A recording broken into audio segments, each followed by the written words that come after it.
Assalamualaikum warahmatullahi wabarakatuh. Kami dari siswa-siswi SMK Yanuda Tama, jurusan Rekayasa Perangkat Lunak. Di sini kami akan menjelaskan tentang database, salah satu komponen penting dalam pengelolaan data di era digital. Dalam video ini, kami akan menjelaskan apa itu database, bagaimana cara kerjanya, dan pentingnya dalam berbagai bidang seperti bisnis, teknologi, dan banyak lagi.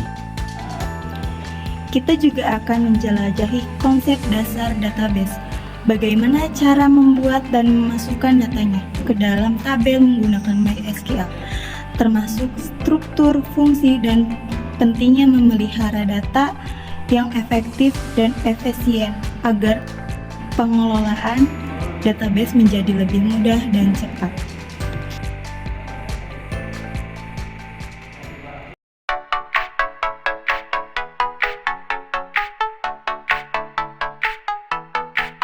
Sebelum kami masuk ke pembahasan lebih lanjut, izinkanlah kami memperkenalkan diri terlebih dahulu. Yang pertama, saya sendiri atas nama Hanifah Zumratun, kelas 12-2 jurusan Rekayasa Perangkat Lunak. Nah, selanjutnya ada Hanifah Turosida dari kelas 12-2 jurusan Rekayasa Perangkat Lunak. Lalu, yang berikutnya ada Afin Asyufa Yanuar dari kelas 12-2 jurusan Rekayasa Perangkat Lunak. Dan yang terakhir ada Muhammad Hadian dari kelas 12-2 jurusan Rekayasa Perangkat Lunak. Baik, kami akan memulai presentasikan materi ini dimulai dengan memperkenalkan apa itu MySQL. MySQL adalah salah satu Relational Database Management System atau juga bisa disebut dengan RDBMS yang populer dan banyak digunakan di dunia. Dikembangkan oleh Oracle, MySQL dirancang untuk mengelola data dalam bentuk tabel dengan struktur yang rapi, yang memudahkan pengambilan dan pengolahan data. MySQL menggunakan bahasa SQL untuk berinteraksi dengan data yang tersimpan, seperti memasukkan, mengambil, memperbarui, atau menghapus data.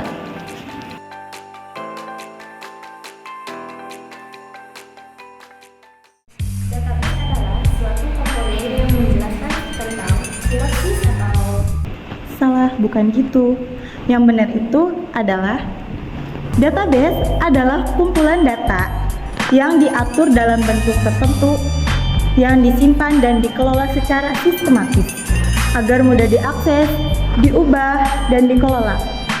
Sebuah database terdiri dari tabel-tabel yang menyimpan data saling terkait. Database memudahkan penyimpanan data dalam jumlah besar serta menyediakan struktur yang memungkinkan integritas dan keamanan data.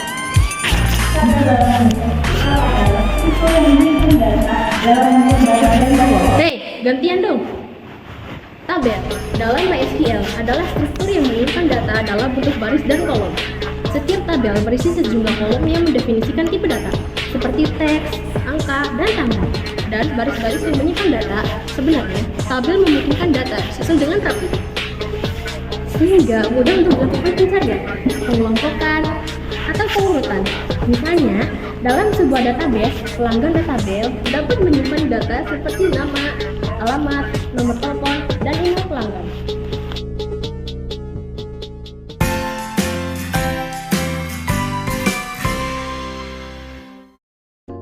Penyimpanan data.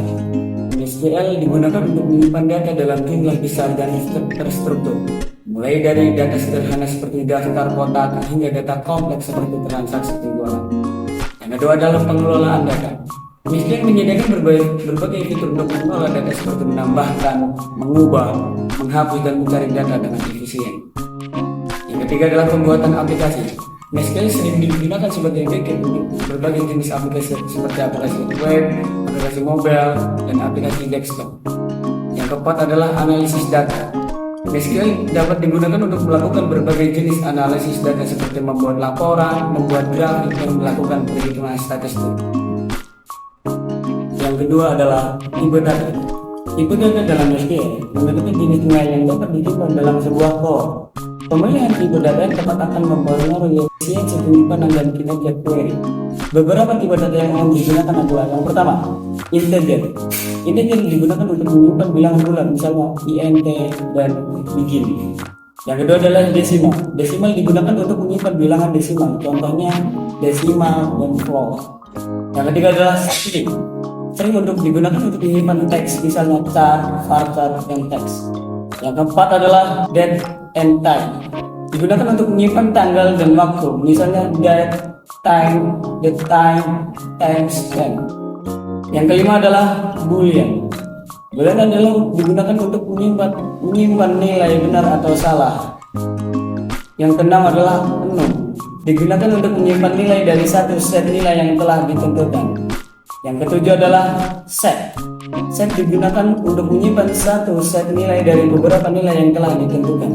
Yang delapan adalah JSON. Digunakan untuk menyimpan data dalam format JSON.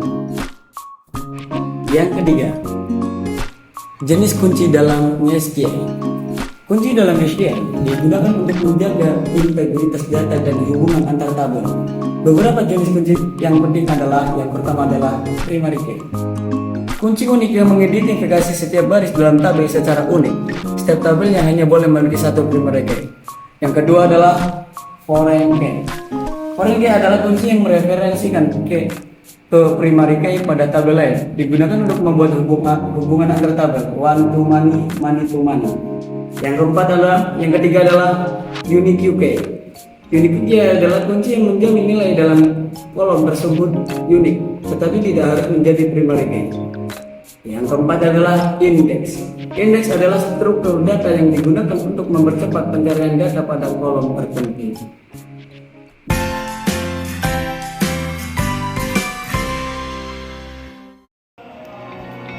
Kali ini, saya akan memberikan beberapa tips saat kita mengalami error kode pada saat mengetikkan sintaks di MySQL. Yang pertama, kita itu harus membaca notifikasi error yang muncul. Kemudian, kita mengidentifikasi jika tulisan error tersebut ada di barisan kedua, kita periksa di barisan kedua tersebut apakah sudah sesuai dengan kriteria penulisan yang sudah ada atau tidak. Seperti penulisan tanda bahasa, seperti titik dan koma, atau seperti nama tabel, apakah sudah cocok atau belum, seperti sintaks yang digunakan, apakah sudah sesuai atau belum. Jika muncul tanda panah yang tadinya seperti ini menjadi tanda panah yang seperti ini, maka kemungkinan besar ada tanda petik yang belum ditutup. Oleh sebab itu, kita tidak bisa melanjutkan pengetikkan kodenya. Kita harus memulai ulang dengan close command prompt dan atau bisa juga menggunakan shortcut Ctrl plus C untuk out dari file database kita. Dan kemudian kita masukkan lagi MySQL /o root /e, enter password, dan masukkan lagi database-nya dan ketikkan ulang sintaksnya. Selanjutnya, jika output yang dikeluarkan tidak sesuai dengan apa yang ada di buku atau yang digambarkan, kemungkinan besar kesalahan tersebut berada pada penulisan kode atau sintaks yang digunakan tidak tepat. Kemungkinan besar penetapan kodenya tidak sesuai dengan kriteria penulisan yang ada di MySQL. Tips yang kedua yaitu tips cara menulis sintaks di MySQL. Jika Anda adalah seorang pemula yang tidak mengetahui, yang baru saja belajar apa itu MySQL dan belajar bagaimana cara mengetikkan sintaks pada database, Anda harus memulai. Untuk memudahkan, saya sarankan untuk menggunakan Notepad ataupun Visual Studio Code untuk mengetikkan sintaksnya terlebih dahulu di Notepad tersebut, dan kemudian kita copy dan paste di MySQL. Selanjutnya, kita harus memperhatikan setiap kata pada saat mengetikkan sintaks. Dan selanjutnya, kita tidak usah terlalu memperhatikan sintaks tersebut huruf besar atau huruf kecilnya itu ada yang salah, nggak usah dihiraukan, lupakan saja karena itu tidak penting di MySQL.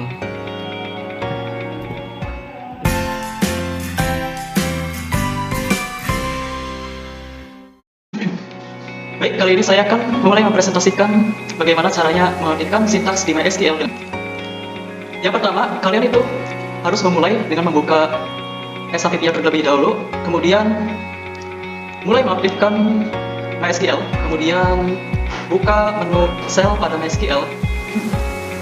Setelah kalian klik menu cell, kalian akan diarahkan ke tampilan command prompt dari SAPI. Setelah kalian masuk ke halaman command prompt ini, kalian ketikkan saja MySQL -u /p, kemudian enter, dan enter lagi. Kemudian kalian buat database yang namanya bebas database apa aja dengan menggunakan create database. Kemudian nama database-nya contoh. Oke. Kemudian langsung enter saja. Kemudian jika ingin menggunakan database-nya, tinggal menggunakan use, kemudian nama database-nya yaitu contoh, langsung pilih koma, enter. Nah, saat mengetikkan sintaks MySQL seperti sintaks create atau alter atau delete, itu tidak usah menghiraukan huruf besar kecilnya, termasuk saat penamaan database. Langsung saja. Saya kali ini ingin membuat tabel karyawan. Caranya dengan create tabel karyawan, buka kurung. Nah, kemudian kalian masukkan nama-nama kolomnya atau header tabelnya. Nah, pertama untuk entitas karyawan itu kita masukkan unit, kemudian varchar, jumlah katanya itu 5 saja. Kemudian saya akan jadikan ini sebagai primary key. Nah, koma, lalu enter, masukkan lagi bilang.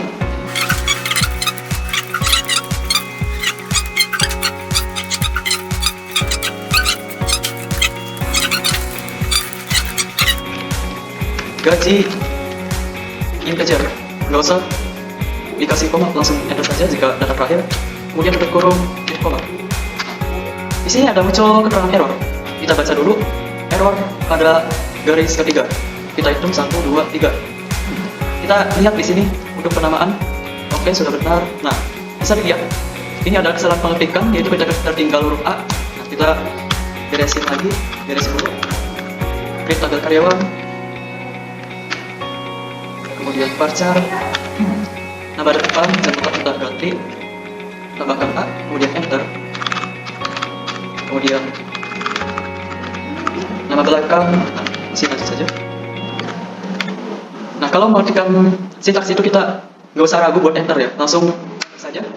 Jika error tinggal perbaiki. Nah,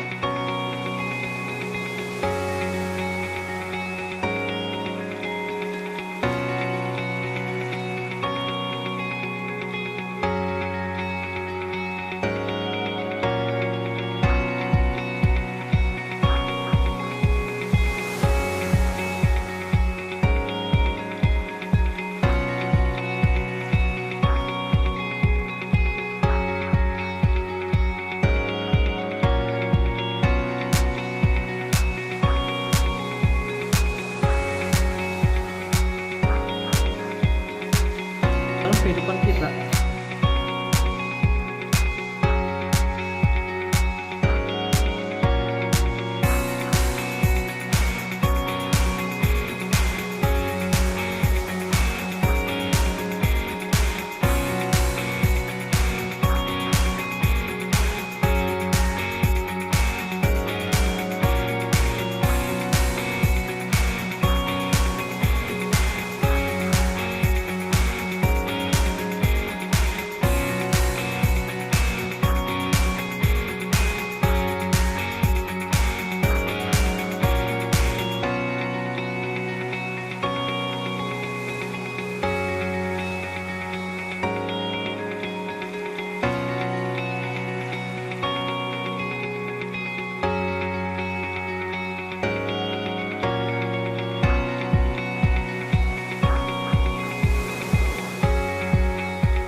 Oke, di sini saya akan melanjutkan materi yang sebelumnya. Nah, sekarang adalah menampilkan contoh.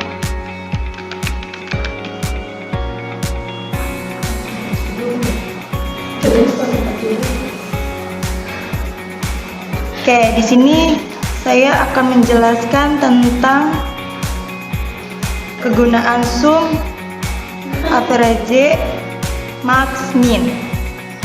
Nah, di sini kegunaan dari sum adalah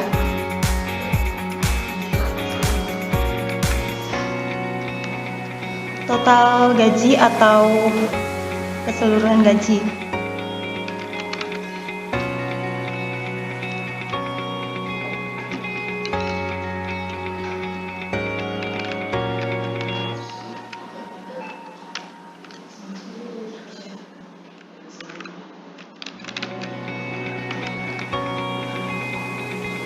Kemudian average atau AVG yang dimana itu akan menampilkan rata-rata gaji atau ya rata-rata gaji.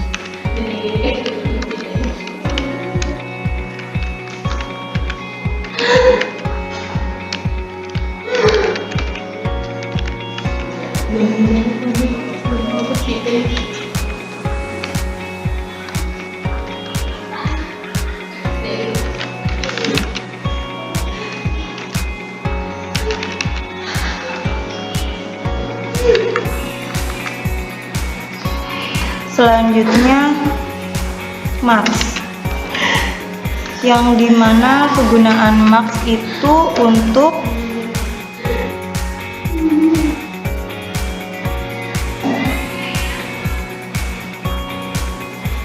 nilai tertinggi atau gaji tertinggi.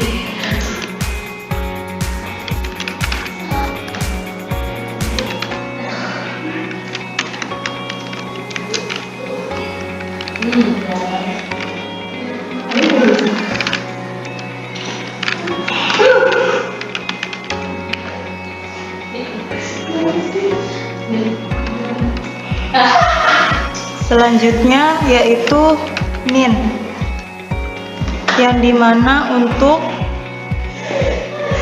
nilai yang terkecil atau gaji terendah.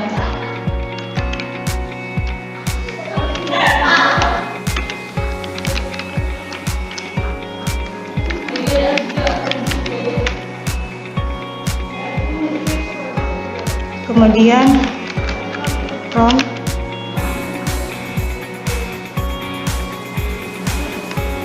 tabel karyawan.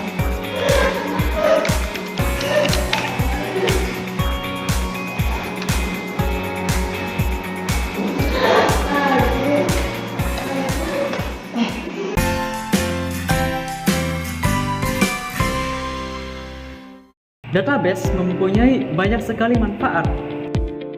Bagaimana penataan data sekolah atau bagaimana penataan data karyawan? Database saat ini menjadi salah satu hal yang sangat penting karena di dalamnya terdapat informasi-informasi yang kita butuhkan untuk mengidentifikasi sesuatu. Dengan memasukkan beberapa sintaks di dalam database, kita bisa membuat tabel berisi data yang kemudian akan kita tampilkan di browser maupun di mesin untuk dicetak.